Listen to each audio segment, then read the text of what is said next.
Welcome to Novara Live. I'm Michael Walker. Tonight's show is all about one man. Can you guess who?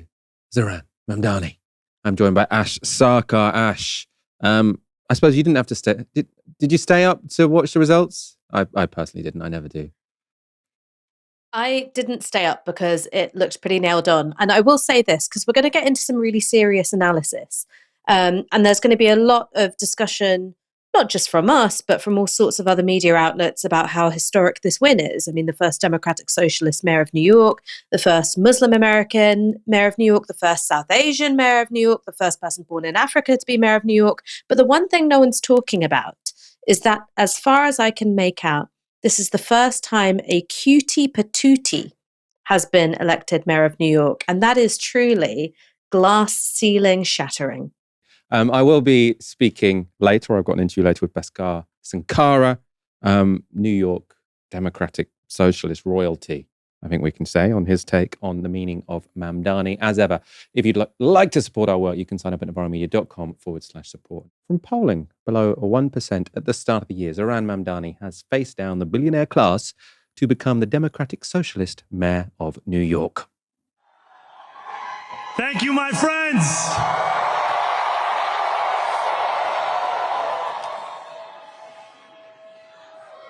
The sun may have set over our city this evening, but as Eugene Debs once said, I can see the dawn of a better day for humanity. For as long as we can remember, the working people of New York have been told by the wealthy and the well-connected that power does not belong in their hands.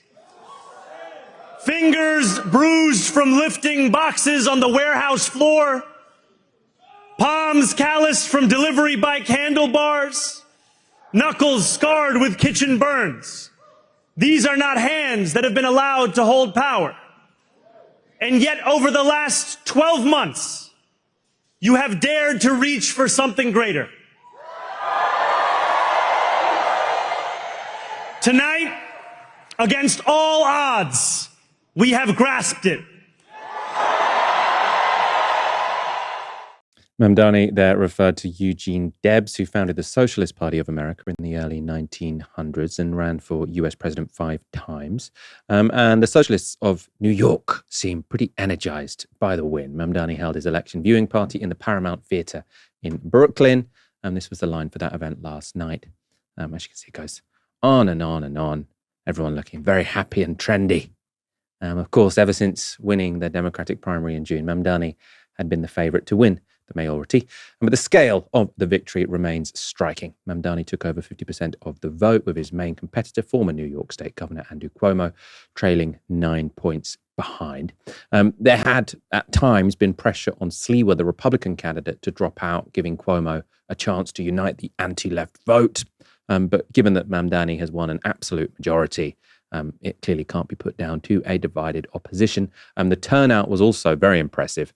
Almost double the number of people voted in this election compared to the last time around in 2021. It was the first time since 1969 that more than 2 million people voted in a New York mayoral election. And Zohran Mamdani inspired his base with 3 simple pledges. Together, New York, we're going to freeze the... Together, New York, we're going to make buses fast and... Together, New York, we're going to deliver universal... Let the words we've spoken together, the dreams we've dreamt together, become the agenda we deliver together. Everyone is having everyone wants to claim Mamdani now. I think there's people saying, look, the message here is all you need to do is be a very charismatic, brilliant person with a social media team that's effective. Other people saying, no, this is just centrist cope. He's won because he's a socialist and he stands for something. This is a victory for the left, and it could only have been a victory for the left. Other people saying, doesn't matter. This is just a Democrat winning in New York. Who cares? What's your main takeaway from this victory? So I actually have been able to talk a little bit with someone who, has spent time with Mamdani, has, organized with him in the past and has been able to see up close how he built his campaign.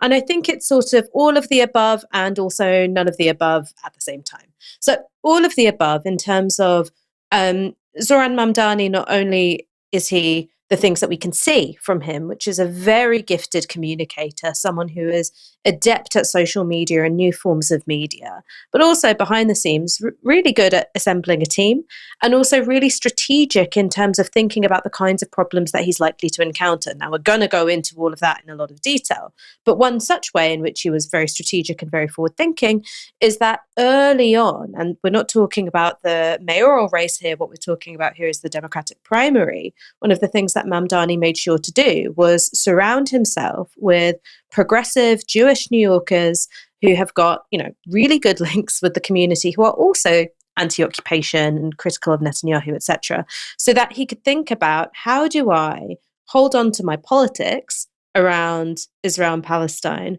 without playing into the hands of weaponized anti-Semitism smears? And while there was, shall we say, a lot of hooting and hollering and a lot of Deborah Messing crying on front cam, he was able to deal with that really, really well. The second thing, and I think that this is where, if you look at Zohran Mamdani and you're looking for a mirror of the thing that you already think, you're not going to find it. So, of course, in many ways, he is certainly on the left and of the left. Right, both of those things, on the left and of the left, a product of these left-wing movement institutions. But he certainly hasn't taken the approach of, the thing for me to do is take the line which is most appealing to my bit of the base and, bangs on social media, and hold to that line. Instead, he's always thought, I think, quite strategically about, what are the things that he's going to draw attention to? What are the things that he's going to let come to him? And what are the things that he's going to reframe? So what are the things that he occupied the space on? Well, it's those 3 campaign promises that you heard people do as a call and response, which tells you a little something about cut through. Rent controls, free bus travel, and universal childcare. Things that were inevitably going to come to him, of course, are things like Israel and Palestine. He's a Muslim candidate who believes in BDS and is also, a product of DSA. Of course, these are things which are going to come to him. And there was also a way in which he reframed things. So one such reframing is that when he was talking about BDS or being pressed on, do you believe in the destruction of Israel? He'd say, look, I believe in a state with equal rights. So that's not quite the same as saying I'm an out and proud anti-Zionist, and it's not the same as taking either a maximist line or trying to present things in the most anti-imperialist or radical way. But it's still a pretty radical position because, a state with equal rights is not a 2-state solution, really. But he was able to sort of cloak it in that liberal language. And there is also something, and this is where I disagree with some people whose work I've read about Mamdani, who've tried to say that, he's actually very, very radical on policing and all the rest of it, is that, yes, he does have that history of campaigning. But if you look at this campaign and you compare it to someone like Bill de Blasio, he doesn't really talk very much about police reform, certainly not as much as Bill de Blasio did, who ran on a platform of ending stop and frisk. So I think that tells you something about, don't go looking for a mirror of yourself. You're not going to find it. You're not going to find a reflection of things that you already think. Mamdani is of the left and on the left, but certainly not a maximalist, I think. And there are going to be obstacles and limitations from City Hall, within City Hall. And those are things which I think are going to be really interesting to look at in terms of how he's going to deal with it. I think that how he's assembled his transition team gives you a bit of an indication. But that's really the sticky bit that's coming up next. Mamdani's campaign was built around a single theme: make New York City more affordable. It's not hard to work out why that message appealed. New York is the most expensive city in the world for tenants, with a 1-bedroom city centre apartment costing over $4,000 a month to rent. Compare that to London, where prices are over $1,000 a month cheaper. Obviously still far too expensive. New York generally does have higher salaries than Britain for, I suppose, middle-class jobs. But New Yorkers haven't been getting richer, as The Economist showed this week. whereas average private sector wages in the US are 12% higher than they were in 2007. In New York City, they've actually fallen, so they're lower than they were in 2007. As you can see, that divergence mainly happened after the pandemic. This was another chart showing how the makeup of the city has changed in terms of occupation. Now, as you can see, in 1990, 12% of the city worked in finance and insurance.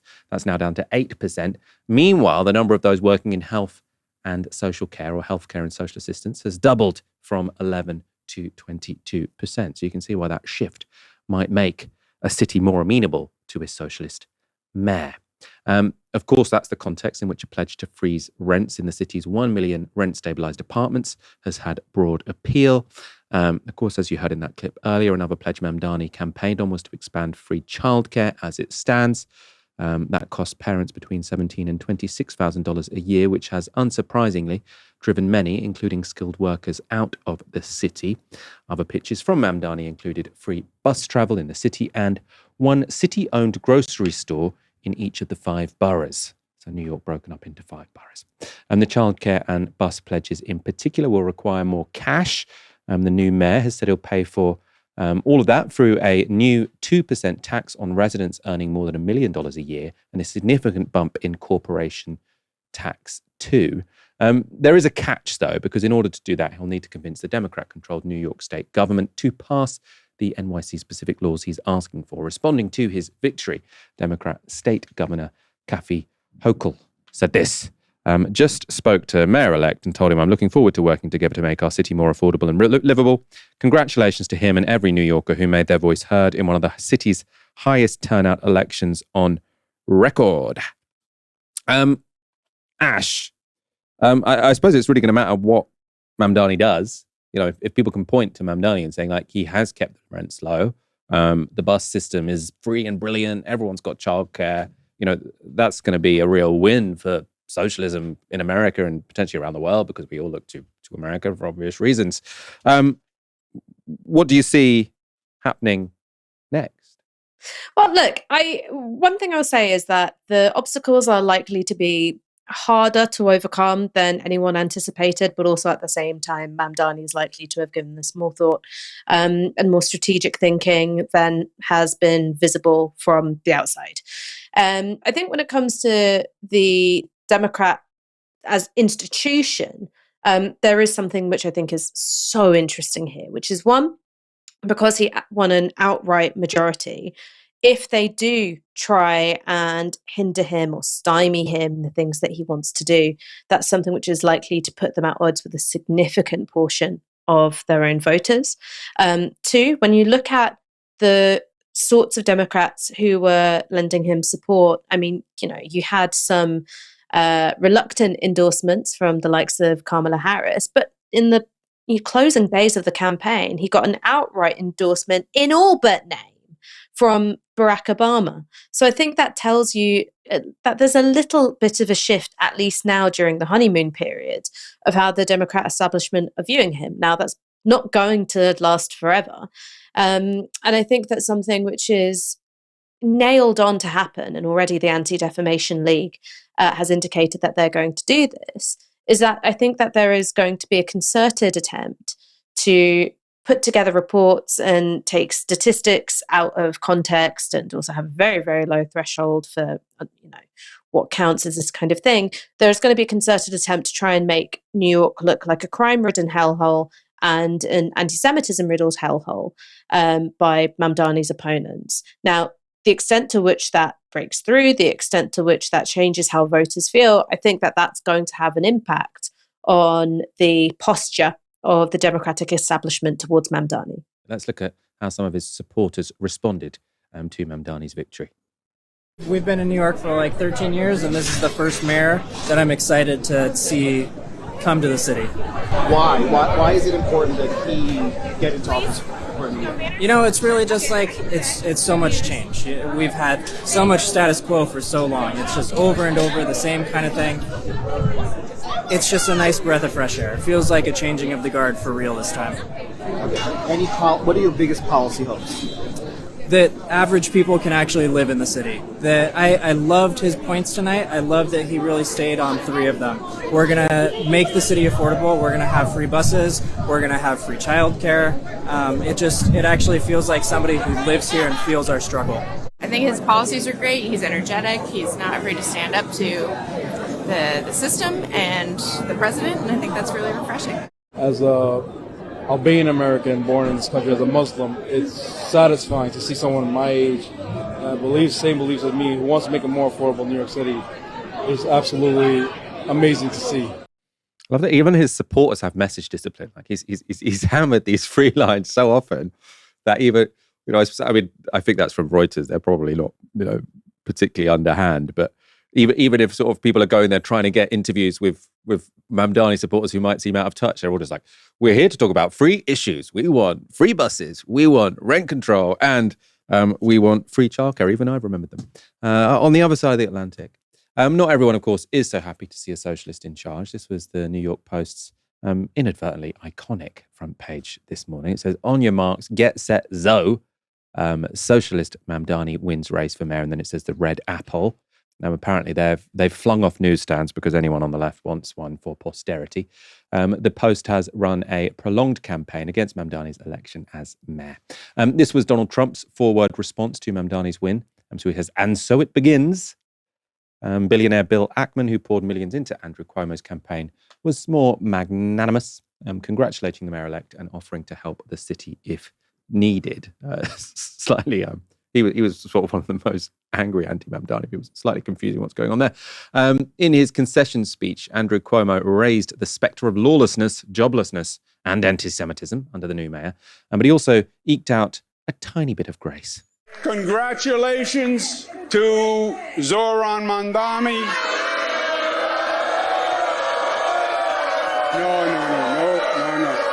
No. That is not right. That is not right, and that is not us. That is not us. It's really strange him saying that is not us.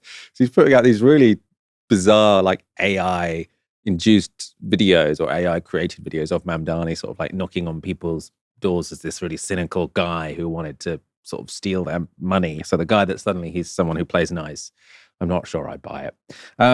Not wanting to be left out, though, there was also a fair amount of unhinged reaction to Mamdani's win from the right here in Britain. This was from Talk TV host Julia Hartley-Brewer. What did she say? She says, hey, New York, it was fun while it lasted. Enjoy the ride. It only goes one way from here, sharing that front page. Former Reform MP Rupert Lowe says this, Sadiq Khan has destroyed London. Good luck, New York. On a similar theme. We got this from former GB News presenter Dan Wootton. New York, be afraid, very afraid. Zohran Mamdani will take you in a very dark place, just like Sadiq Khan has done to London. The woke MSM are despicable in their celebrations tonight.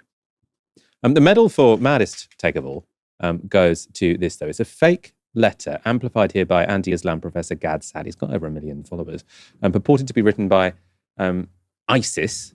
The letter links Mamdani's victory to 9/11, with ISIS very surprisingly claiming responsibility for both. I don't think they existed in 9/11. They call Mamdani's election the 11-4 operation for November the 4th. The statement claims it is, quote, the most carefully coordinated response to American aggression and imperialism launched from the Muslim world since 9/11. And Gad Saad, I think he's supposed to have sort of insight into the mind and how we think.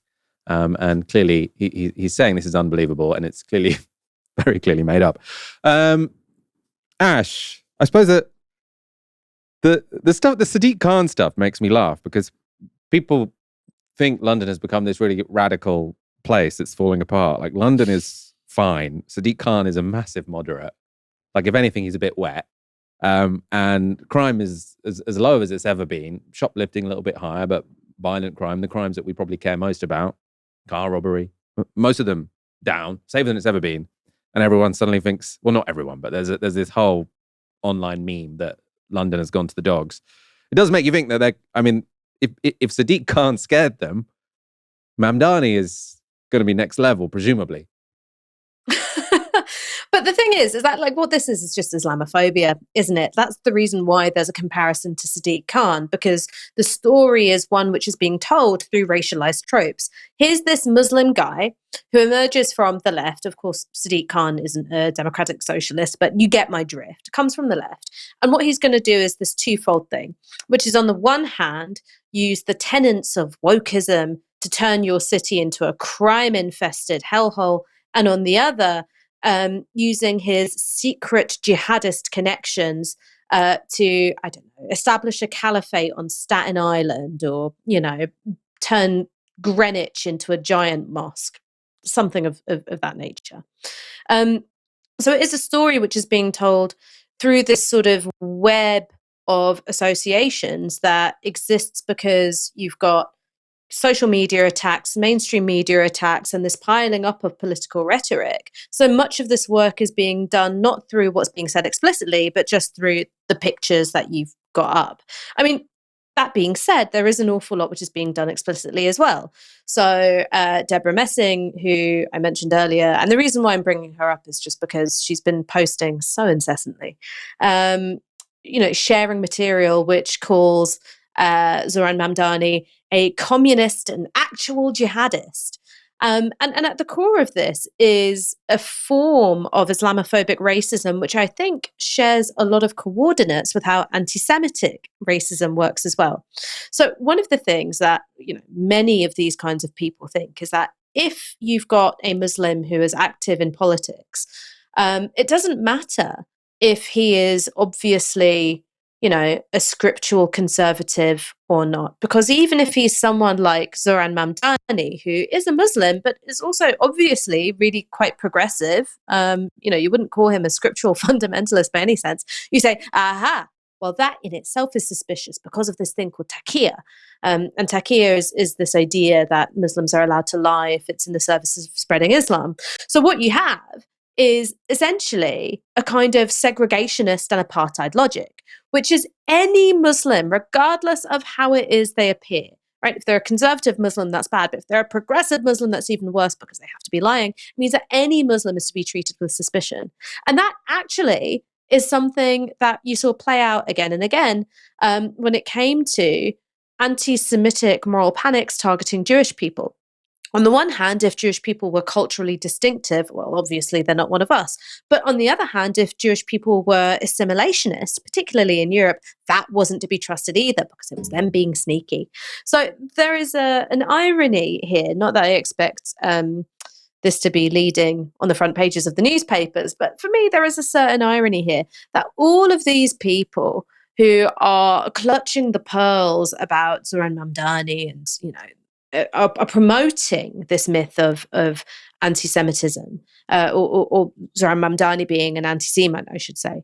All of these people are themselves relying on a trope which has its origins in anti-Semitic racism, which is here's this person, and no matter what they look like, no matter what they say they believe, you mustn't trust them. Zohran Mamdani, as you'll probably have heard 1,000 times by now, is a member of the Democratic Socialists of America. Of course, other prominent members include AOC and Rashida Tlaib, both members of Congress, and also a member of the Democratic Socialists of America is friend of the show, Bhaskar Sunkara. And Bhaskar is founding editor of Jacobin magazine and the president of The Nation magazine, the author of the Socialist Manifesto, and a former vice chair of the DSA. And I caught up with him earlier to discuss Mamdani's win. Bhaskar Sunkara, thank you for joining us. Is this a good day to be a South Asian Democratic Socialist New Yorker? Yeah, I think it's a good day to be a socialist in the city. And I think it's a good day to be a New Yorker. I think that there's something really special about the fact that Zohran Mamdani was subjected to the most negative campaign that I could remember, especially in a safe blue district, a Democratic Party district. And he came out of it perfectly. He was tested at every single turn with this race, and he just handled it incredibly well. And right now we're still waiting for the final vote tally, but it'll probably be around 51%. So it'll be a clean majority in a three-way race. It's really nothing to sneeze at.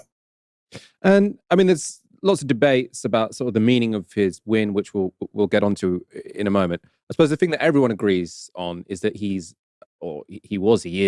a very charismatic, effective, talented politician. And I suppose there are people from actually all wings of politics everywhere sort of saying, where can we find someone like this? And I know sort of, the ins and outs of the Democratic Socialists of America well. You've known of Zohran for a while. How did that happen? How was he found? How did you get this process where someone who was a charismatic, effective communicator, who, let's be honest, aren't always that easy to find, managed to rise to the top in this case? Well, there's several candidates that the Democratic Socialists of America have run that you could say we were recruited and were found. Zohran's a little bit different in that Zohran was a cadre of our organization. He joined DSA. He was involved helping to lead canvassing efforts. This is actually my first brief encounter with him was when he was organizing canvassers for this local actually Palestinian candidate we were running in Bay Ridge, New York. And I was just a canvasser. I met him in passing then. This was years ago, must have been 2017 or in that range. If memory serves me right. He was involved with some other campaigns. He was involved as a DSA member. And then he obviously had natural gifts as a politician. So he decided to run for state assembly in Queens. Then from there, I mean, it was my view that out of this network of state elected officials in New York, Zohran was certainly not the one I had the closest connection with. Far from. I probably only had maybe 4 or 5 meaningful conversations, maybe less, my life with Zohran one-on-one. But he was the one that always struck me as the most dynamic at the level of being a communicator and the one destined for national politics. It was really my goal, my dream. I think I told him as much in like December 2023. I told him, we need to get you in Congress in the next few years. And obviously he had different plans with this mayoral run, but he always had that kind of talent and ability. But it should be noted that he wasn't this talented person that we recruited. He kind of came to DSA because of his own ideological conviction, and he was an activist. He actually did work in our organization. And let's talk about the significance of the win. Obviously, big debate now. Everyone basically sees it through the lens they prefer. So people saying he won because he's got bold socialist policies, and therefore candidates need bold socialist policies. People saying he won because he was charismatic and had a good social media team, and therefore we need charismatic politicians with a good social media team. Obviously, that analysis favored by people more on the center of the Democratic Party because it means they don't have to take the socialism. And then I suppose you've got a third wing, which is saying this is a progressive politician winning in a progressive city. The Democrats, don't have a problem winning New York. There's not much to learn from this at all. I suppose, which of those three are you? And how would you justify your position? I hate to sound like a politician myself, but I'm going to say a little bit of all three of them. So one is Zohran is an incredibly charismatic and effective politician. He also surrounded himself with very talented people. His video team was objectively very talented. His canvas operation was incredibly impressive. The way he handled the media at the level of not just what Zohran said on camera, but what opportunities his team decided to pursue, how they decided to kind of respond at brief moments of crises or little mini scandals in the race and things like that, all were super effective. So he maximized on that purely subjective level. I think the objective part of it was he did run a campaign that was laser focused on affordability. In the last couple weeks of the campaign, you could say that some of his appeals became more identitarian in the sense of foregrounding his own identity. I think you could probably chalk that up to, I'm not hearing this from the campaign, it's just kind of my guesswork, a mobilizational technique to make sure that he turned out Muslim and other immigrant voters in New York City, and also to kind of counter the assault by people that were saying Zohran's a threat to Jews in New York City. If you're Jewish, you have to mobilize, you have to vote, whatever. I think it kind of changed the narrative to be able to talk about his own identity, the way in which he sees New York City, and so on. But in general, it was a laser-focused campaign. I remember, I want to say I chatted with Zohran in like February. I reached out and I said, we're going to do this event in New York City with Jean-Luc Mélenchon's coming into town. There'll be 500-600 people. Do you want to say five minutes of words, just to get in front of those people? And he said, I'll think about it, but I think I'd rather be in, I forgot where, but like some part of Queens, because he's going to a smaller event, but he'd rather try to reach 100, 200 potential like non-voters or persuadable voters than kind of rally the base at this moment.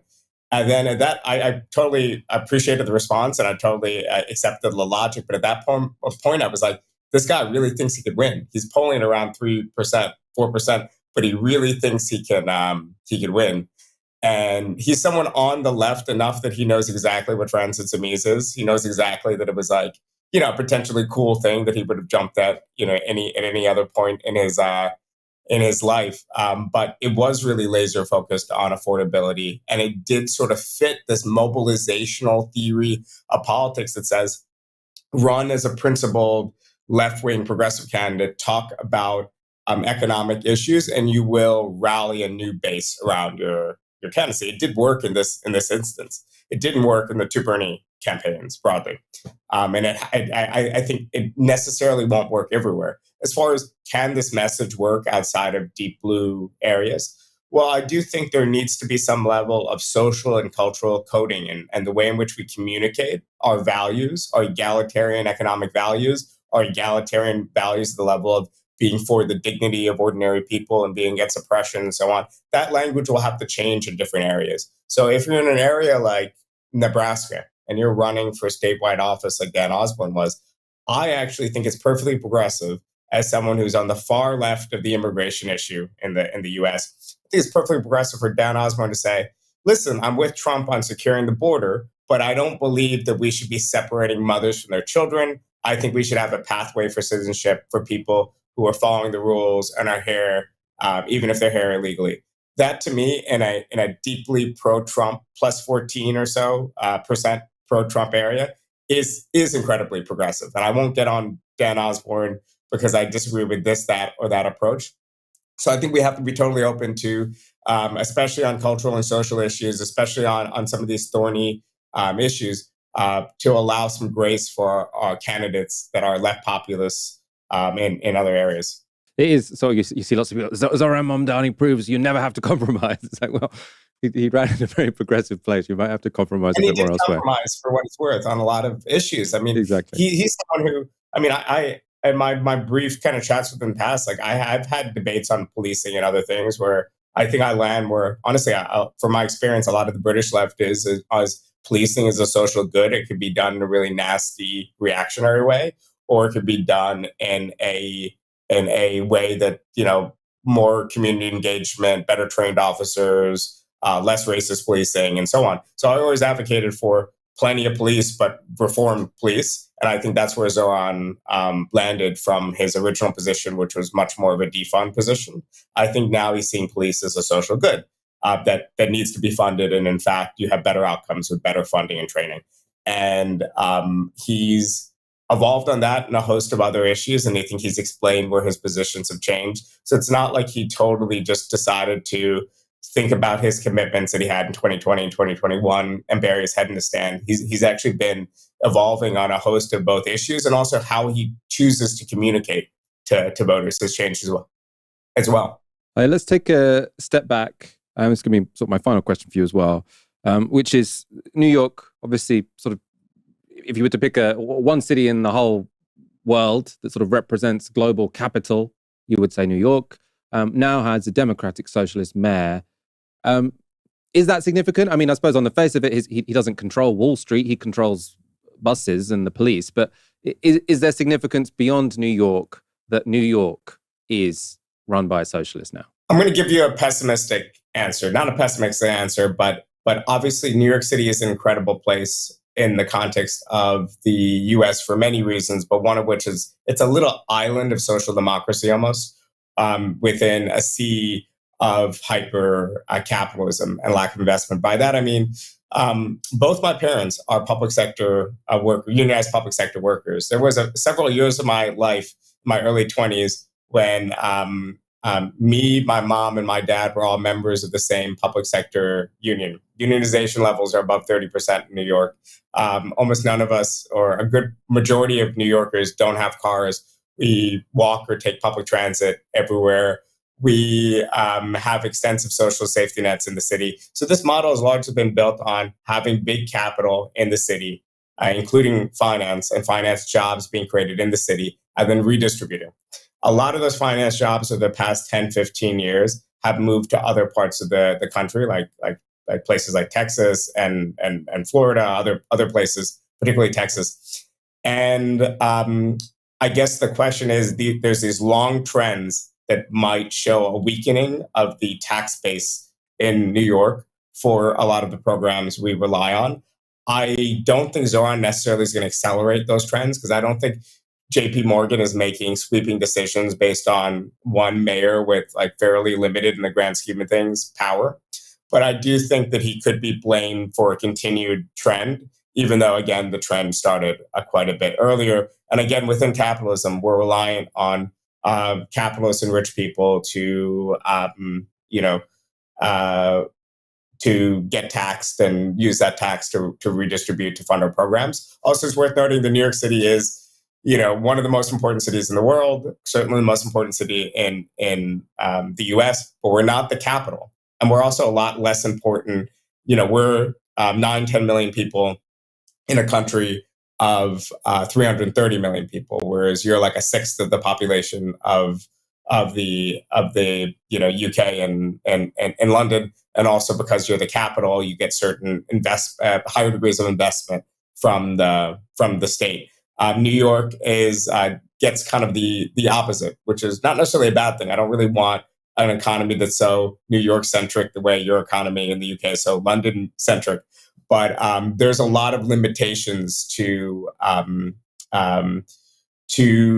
governance in New York, and also the amount of funds we have to even maintain our existing programs, much less expand them. And I think that's a real limit and dilemma. So I think we need to be creative on the left. I don't want to sound like an anarchist, but we do actually need to think about ways in which we can create sense of community and civic belonging and create kind of a red New York politics that doesn't necessarily involve huge sums of money from the state, but also is used to both connect, serve people, and also obviously support the Zohran Mamdani administration as well as a partner.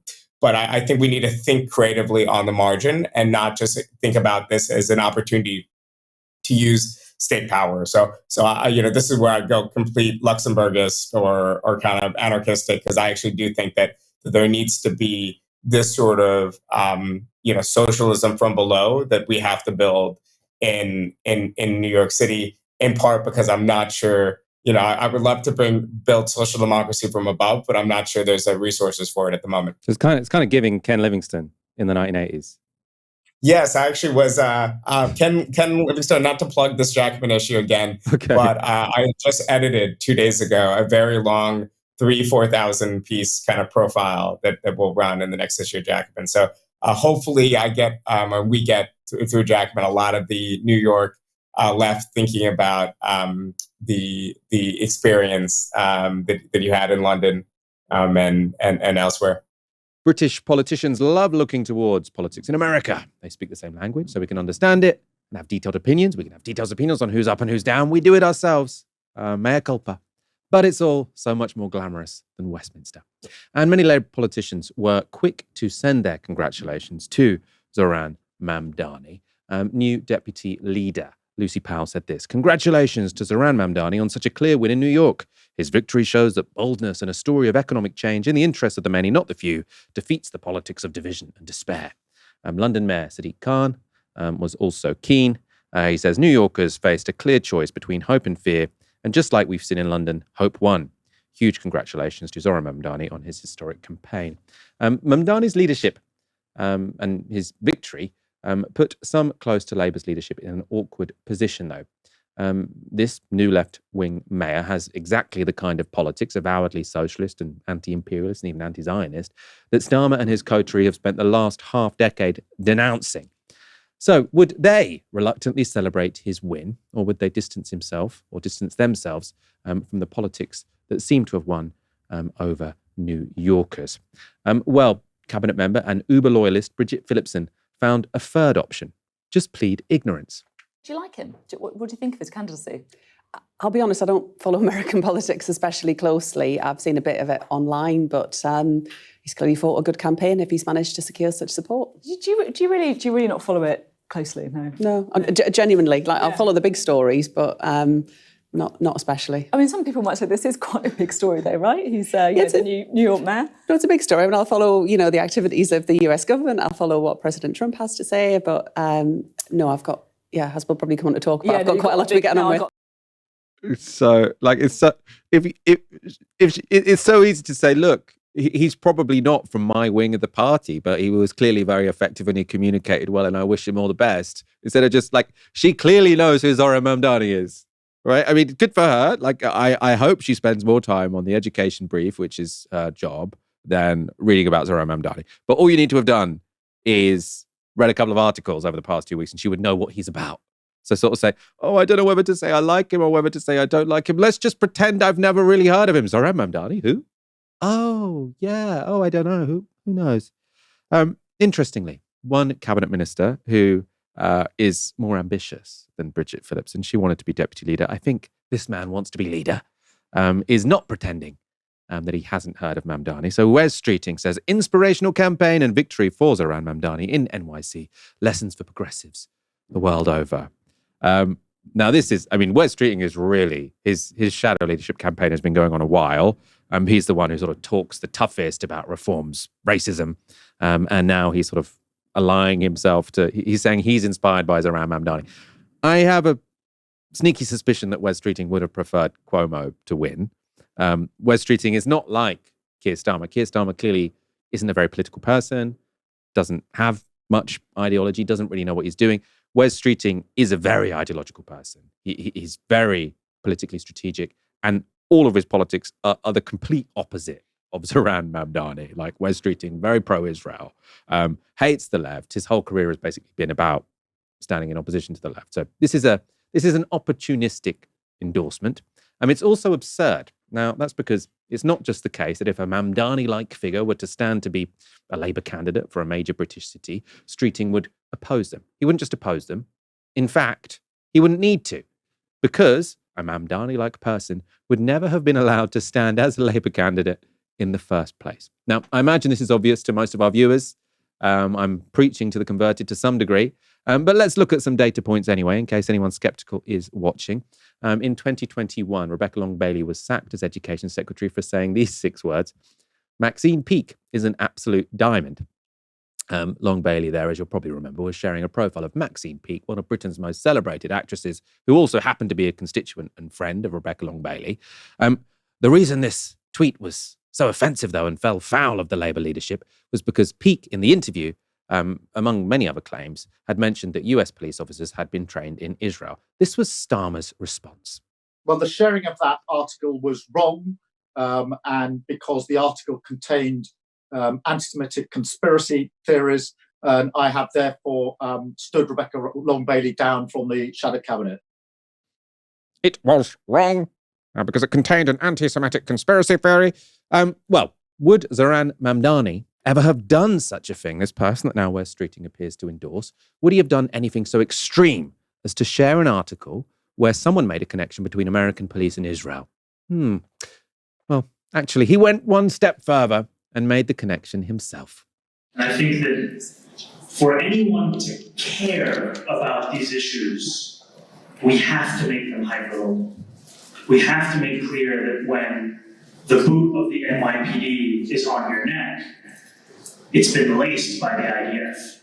Right? We have to make, not specifically that example all the time, but just to say that for working class people who have very little time, who have so many stresses, who are under so many pressures, there isn't that much time for symbolism. We have to make it materially connected to their life. Now that clip would have 100% got Zohran Mamdani, if not kicked out of the Labour Party. It would definitely have meant that he could not stand to be anything in the party. It was from 2023. So actually after Rebecca Long-Bailey shared her terrible "I like Maxine Peake" tweet. The clip has caused controversy, we should say, but Mamdani didn't walk it back.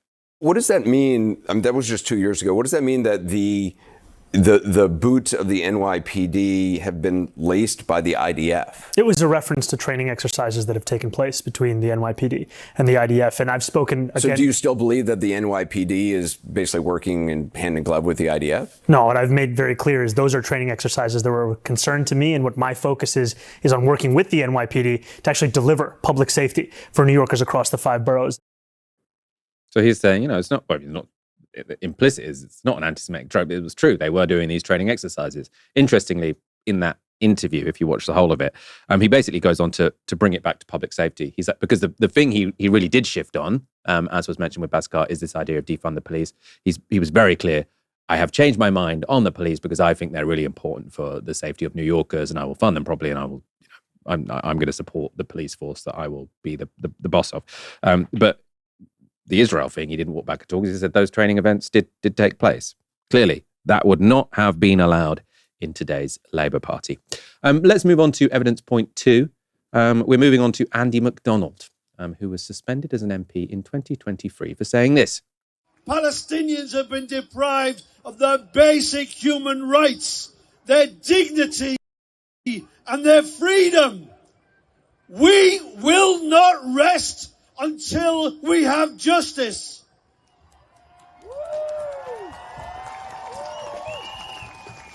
Until all people, Israelis and Palestinians, between the river and the sea, can live in peaceful liberty.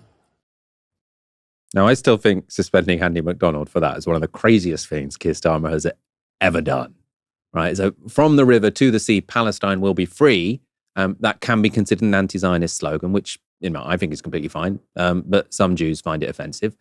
MacDonald didn't even say that, right? His answer implied there would still be an Israel, there would still be a Palestine. He's talking about Israelis and Palestinians explicitly living in dignity, right? It's not even a one-state solution slogan when he uses it. So it's completely bizarre to kick him out. Of course, when it comes to anti-Zionism, Mamdani has been far more explicit than anything said by Andy MacDonald.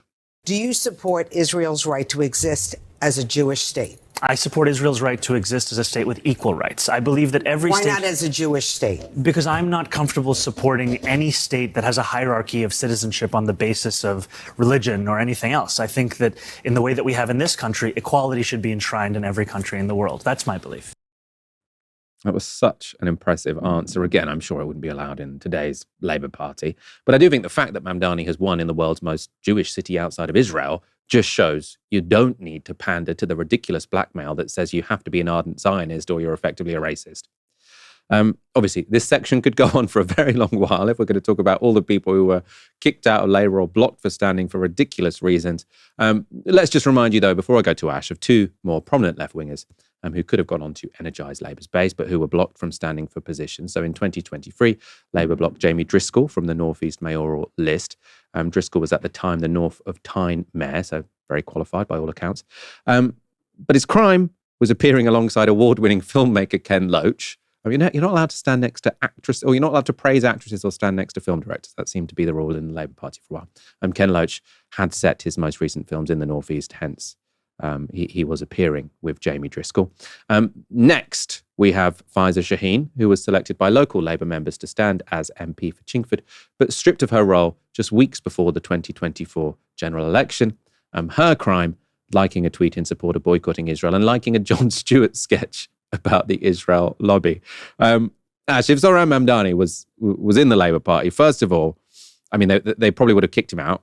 If they hadn't kicked him out and he tried to run to be the candidate, they would have found a reason to make sure that he could not run as the candidate. Obviously, American electoral law is different, but if this were in the UK, they would have definitely said, we're not enabling you to get on the shortlist.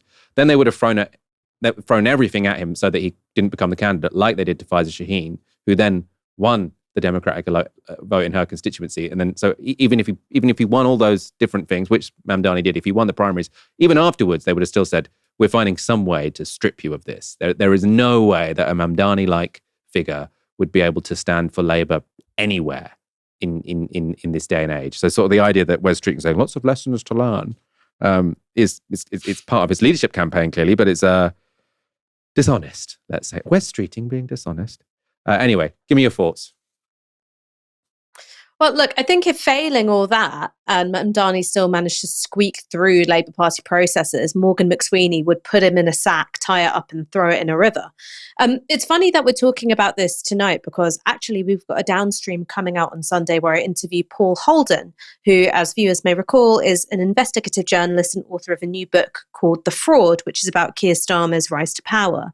And one of the things that we talk about, and I think that this is the relevant context for thinking about, well, why is it you can have a Zohran Mamdani-like figure emerge as a Democratic candidate, even knowing everything we know about the culture of the DNC and what establishment Democrats are like, vast sums of money poured into the campaign against him. Why is it that you can still get a Zohran Mamdani, but you can't even get a Faiza Shaheen here in the UK, right? So we're not talking about a mayoral candidate for a global city. What we're talking about is a constituency MP. Well, I think a lot of that has to do with, one, the specific history and structure of the Labour Party, and then two, this more recent period of Keir Starmer and Morgan McSweeney's recomposition of the Labour Party. So this broader historical context is that the Labour Party in so many ways is uniquely factional. And I'm talking about at every single level.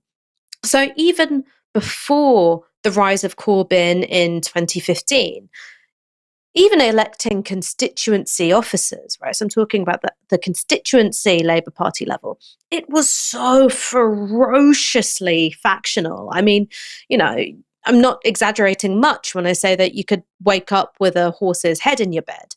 It really is something which prioritizes these dark arts of smears, and also you trying to use points of principle or political difference, not because you believe in them and you think, well, this is a meaningful difference between me and someone else, but to discredit and demonize your opponent. So that's something which is really baked into the Labour Party at every single level. There's another thing, which is the way in which patronage networks function. So, you're going to rise to power because you've been under the wing of somebody else. You see this also a lot in aspects of the trade union movement as well, not the rank and file, obviously, but thinking about the trade union bureaucracy. And that's something which the Labour Party shares much of its DNA with. And so those patronage networks also really function as a driver for factionalism and the weaponization of exclusions and so on and so forth. And then you've also got the way in which the Labour Party is built. So yes, you've got the leader, but then you've also got the General Secretary. And the General Secretary, in his ability to reshape the staffing and the machinery of the Labour Party, make it do various different things, has also meant that you don't just have factionalism in the form of political conflicts at a democratic level, but factionalism that takes place within staffing as well. And then within the operation of various party functions. So the compliance unit, the governance and legal unit, all of these become weapons in a war. And so then along comes Morgan McSweeney and Keir Starmer. So one of the things that Paul Holden's book does very well is lay out that Morgan McSweeney had a plan, and he knew how to take the temperature of the Labour membership and present Keir Starmer in the disguise of everything they wanted. But also there was this really determined attempt to reshape the Labour Party. So one, that meant getting rid of left-wing candidates. So that would be the likes of Faiza Shaheen, obviously the removal of the whip from Diane Abbott, Lloyd Russell Moyle as well. All of these figures had to be drummed out. The second thing was you had this unique opportunity, which is you had a very low number of Labour MPs, but their polling indicated that they were going to win many more. So if you could stitch up all of these candidate selections and get in lobbyists, people that were friendly to Labour together, people who are Zionists, people who are on the right of the party, you can recompose what the parliamentary Labour Party looks like. And then there were real attempts to recompose the Labour Party membership. So one, that would just mean demoralising people until they quit the Labour Party in disgust. Keir Starmer very, very successful at doing that. And then secondly, using expulsions on the flimsiest of pretexts to get rid of the left. And so that's something which worked for candidates, but it also worked for rank and file membership as well. Now, you might say, as many people do, well, won't that leave a massive hole in your funding model? Well, not if you replace them with big money donors. What seems to have happened with Mamdani is that there were vast sums of money poured into his opponents during the primary process, but the Democrats can't recompose their membership in the same way. They can't just say, all right, we're going to stop you from being a registered Democrat in the same way that the Labour Party can. And then the second thing is you've got not just the primary system, but then you've also got the mayoral election itself. You had big money swinging in behind Cuomo, but you don't have that stranglehold on the ability to run a campaign that the Labour Party has. So it means that Mamdani can design a campaign and execute it in the way that he wants to. And that's going to be powered from the, much smaller donations that he's able to garner from his supporters. So I think that there are all sorts of structural reasons as well. And it's not just to do with the personal beliefs of people in the Labour Party. It's how those beliefs work together with the machinery to result in a particular outcome. I mean, it's also electoral law, right? I mean, it would be great if in this country we had primaries where, because I think if the Democratic Party tries to screw you over in a primary, there's sort of legal recourse because it's written in state law how this works. Whereas anything in the Labour Party, it's the Labour Party can do essentially what they want because it's a private organisation. So when you say, how can they possibly do that? They're breaking all the rules. There's very little you can do to make a private organisation follow its own rules, which is why they can basically get away with anything, which I think is quite bad when you're in a two-party system. There's all the two parties that are inevitably going to be incredibly important when it comes to access to state power can do what they want. Of course, it's all well and good us pointing out the Labour right are hypocrites. There's also another criticism of reactions to Mamdani's win from the Labour soft left or elsewhere indeed. Now, that case was put by Patrick Maguire on Times Radio this morning. How are you? Do you want the honest answer? I think I do. We've got a bit of time.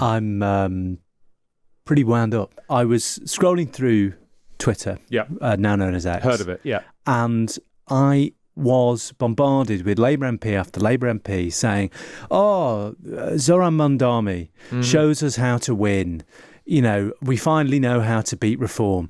And I just look at these people and think, get real. Just get real. Like, get a grip. Why don't you try, now you've worked out how to win in New York, trying to win in Wales, trying to win in Labour's historic heartlands, to use that dreadful cliche.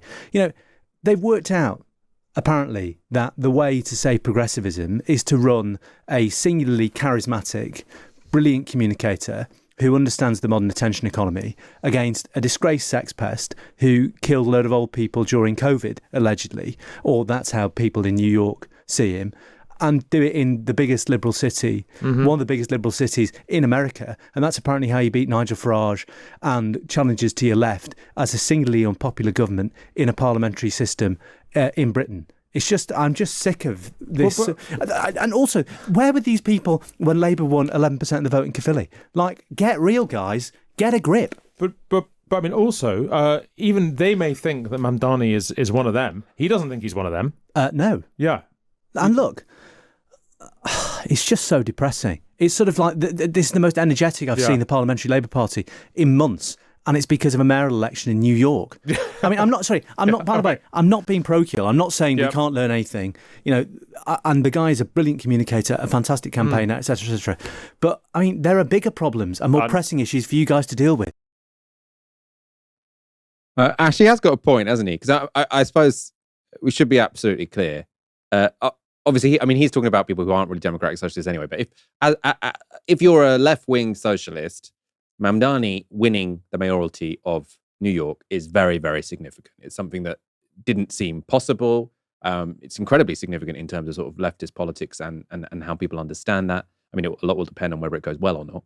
But both from, Labour soft lefties who I don't really know what they're talking about, and then also people on the actual left, sort of saying this is a model for how you beat right-wing populism, it is jumping the gun a bit, isn't it? Because sort of people trying to defeat right-wing populism have never really struggled in capital cities of major economies. Like they struggle in the rest of the country. So there is a real danger of overgeneralizing or sort of overreading this as saying, aha, this is how you win. This is how you beat right-wing populism. You become really left-wing. And the proof is that this left-wing guy won New York, a very progressive city. Do you think people are getting a little bit carried away in terms of not the significance of this, because I do think it is genuinely, undeniably very significant, but the replicability of it, the generalizable nature of what has happened this week? Michael, why do you have to ruin Zohran Day for everybody? Come on. Comes but once a year. I mean, not even that. Look, in terms of overgeneralizations, I mean, yeah, but I think that happens when you get a big result anywhere. People have a tendency to sort of overly extrapolate and apply things to their own context. For what it's worth, I do think that there are things to be learned, but it's not necessarily the case that Zohran Mamdani's campaign is going to tell you how to win in Redcar, but it could tell you how to win with a really radical candidate in London or in Manchester or in Liverpool or, cities with, a fairly progressive population and ones with the sort of distribution of multiracial working class and downwardly mobile graduates, which are very similar to the kinds of demographics that you see in New York. So there are plenty of cities in the UK that in some way resemble the demographics that New York is dealing with. And I think that there's plenty to learn from there. And in terms of, why is it that you're having figures on the Labour's soft left and, Labour right saying, there's so much to learn from Mamdani? Well, one is, as you said, Wes Streeting is probably trying to do Keir Starmer 2.0, which is present himself as more left-wing than he is to endear himself with the membership. But then there's also a second thing, which I like to call West Wing syndrome. And you see it all the time because, let's face it, British politics is not glamorous. British politics is inherently frumpy. It's a sensible shoe from Clark's. It's a kind of, damp, crumbly biscuit. It's a lukewarm tea. It's a drafty church hall. There's no glamour in it. And when we do have series about British politics, we've got Yes Minister and we've got the thick of it. We've got things which make us look, seem a bit arch and sarcastic, but a little bit flatulent at the same time. There's very little glamour. Whereas America, brash, bold, big, perfect teeth somehow, despite the fact that they don't have healthcare. And I think people get really seduced by that in our political class. And I find myself doing it as well. I'm probably not exempt. I probably get a little bit seduced by the promise of America. And you see it when you've got those, state visits to the US and, how excited all the journos get, but not just that, how excited the politicians get as well, because America is a beast of mythic proportions. So I think that it's something which can obscure reality just a little bit. Yeah. I think in defense of being very interested in American politics, it's a continent-sized country where they all speak our language, right? So people say, why don't people focus as much on German and French politics as American politics? Because they speak French and German. It's much easier to sort of follow America. Also, they are the global superpower. Other than, if I would love to follow Chinese politics as closely as I do American politics, but I don't speak Chinese. I'll end, well, before going to you for your final points, Ash, but in terms of what I think is generalizable, because I think a progressive winning in a progressive city, there's only so much you can read from that. But in terms of what was not obvious, and I think what lots of people don't find obvious, is baggage doesn't really matter. Because even though Zohran Mamdani was running in a progressive city, he was also running in a city where 1 million Jewish people live, and he had said things like the NYPD shoes are laced with IDF laces or whatever. I've sort of butchered that to some degree. But there are lots of things where if you would look at this on a bit of paper, you'd say, I'm not sure he is actually the best person to unite a broad coalition in a city with lots of people who feel strongly about Israel and lots of Jewish people, right? But because he was uniquely capable of answering questions, speaking to his past, moving where he needed to move, and never looked terrified of being asked a question. That didn't really matter that much. And I think people really overestimate baggage, so long as you can communicate. Because I think often what people are doing, they're looking for this sort of, this candidate who, you know, whether or not they can perform is sort of secondary. What matters is there dirt on them? Do they fit the right profile? No, all that matters, and especially in, you know, as Patrick McGuire said, in the attention economy, where people are going to be looking at clips of you, you need to be able to go on a podcast, you need to be able to go on mainstream television, you need to be able to make your own vertical clip. The fact that, I mean, he on paper, I don't know if he has had real jobs. You know, he's got rich parents, sort of liberal elite parents, an academic and a film director. If you were to sort of say, I can imagine sort of people in a sort of strategy meeting saying, no, it's not going to work because of X, Y, Z. Well, the reason it works is because he is very good at communicating and answering questions. So I think baggage doesn't matter that much. Also, message discipline requires a message. Because I think one thing that the Labour Party here have tried to do, and people of all sorts of different politics try and do, is they say, stick to your message. And it's like, well, what's the message? He had a message, which meant that he could stick to it. And then, you know, I think have a good candidate and do some economic populism probably will win in most places. But beyond that, generalization is difficult. I'll give the final point to you, Ash, before we wrap up.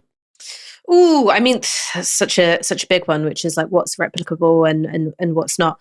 I mean, look, I think that there are certain things that you can't poll, and there are certain things that you can't focus group in the abstract, because when you have the flesh and blood candidate and all of their quirks and idiosyncrasies, people can respond to that in really unexpected ways. And I think that this is something that, you know, movement building institutions need to think about, is that you can't just try and get a cookie cutter left-wing candidate who's going to, you know, do all of the good things and none of the bad things. Actually, one thing that people really respond to is authenticity, a sense that the person who I'm seeing in front of me is the person who they really are. And I think that that's something which gives a much wider window of tolerance for things that might be otherwise seen as off-putting. You know, people forgive a lot when they think you really mean something. And also people are captured and hold attention that little bit longer to someone who isn't just trying to snooze you to death. The really distinctive visual identity of Zohran Mamdani's campaign clips, I think, matters a lot. And part of the reason why his video team had such a distinctive visual identity is that they didn't really come from political propaganda. I mean, I think that a lot of it was designed by someone who was like a bit of a film school weirdo, and I mean that in the nicest possible way. It's how you knew what the Zohran aesthetic was right away, and that little, especially in this point in the attention economy, you know, being able to recognize a clip within, you know, half a second because of its color grading matters a lot. Like I think it matters a lot because it's that little half second where you decided whether or not you're going to swipe. So those are all things I think candidates can learn from, that charisma is really important. You can't just like focus group and poll stuff that can give you useful information, but the real flesh and blood candidate is a different thing entirely. And that also, don't make your shit so it looks like everyone else's shit. What was your final line? Don't make shit that looks like everyone else's shit. What I mean is content. I'm sorry, Michael, I'm so tired, in part because in my house, I'm the last well person left. Everyone else is keeping me awake with their coughing, and I'm like the last person in the horror film that's not been bitten by the zombie. No, it might have been my fault. Maybe don't make shit that makes everyone else look shit. Was that the line? Don't make shit that looks like everyone else's shit. Oh, that makes loads more sense. Right, sorry. That was probably my fault. Right. We need to wind this up. Ash, thank you for joining me this evening. That was the confusion, I imagine, was my fault there. It's been a pleasure being joined by you for the past hour. Go have a lie down, old man. It looks like you need it. Yeah. I'm slightly sick myself. I don't know if you can hear. Thank you everyone for tuning in. We'll be back tomorrow at 6 p.m. For now, you've been watching Novara Media. Good night.